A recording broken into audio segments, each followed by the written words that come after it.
Passion is one of those buzzwords lightly thrown into contemporary conversation with little regard to its stinging reality. Let's fix that. Today, in the liturgical churches around the world, it's Maundy Thursday, the beginning of the Passion of Christ. We're not talking about Mel Gibson's movie, but the remembrance of Christ's life from the night of the Last Supper to his death on the cross.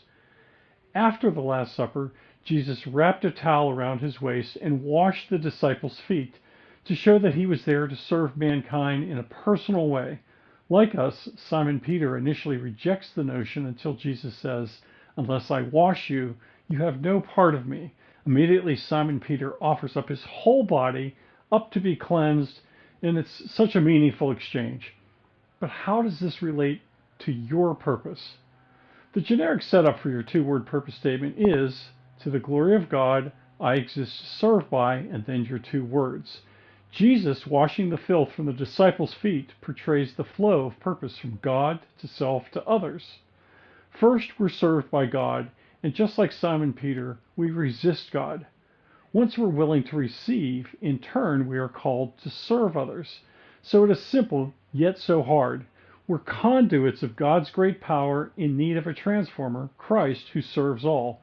It's your two-word purpose that takes this moment and makes it personal and actionable. Whose feet will you wash by giving them a gift certificate to find their God-gifted two-word purpose? Now, here's a bonus story for you. A couple of decades ago or more, I was booked as a keynote speaker at the Christian Stewardship Association convention in Dallas, Texas. Early in the day of my speaking engagement, I arose to go out for a run. Upon re-entering the hotel, I noticed the CSA Expo was being set up. Walking in, I was greeted by a near-life-sized bronze sculpture of this image. It just took my breath away, even more than my jog had. Standing nearby working on a wax impression was the artist, Max Greninger Jr. Immediately, I struck up a conversation about the divine servant. Since I've bought several framed prints as gifts to give, one hangs in my office as a reminder to be a servant to all.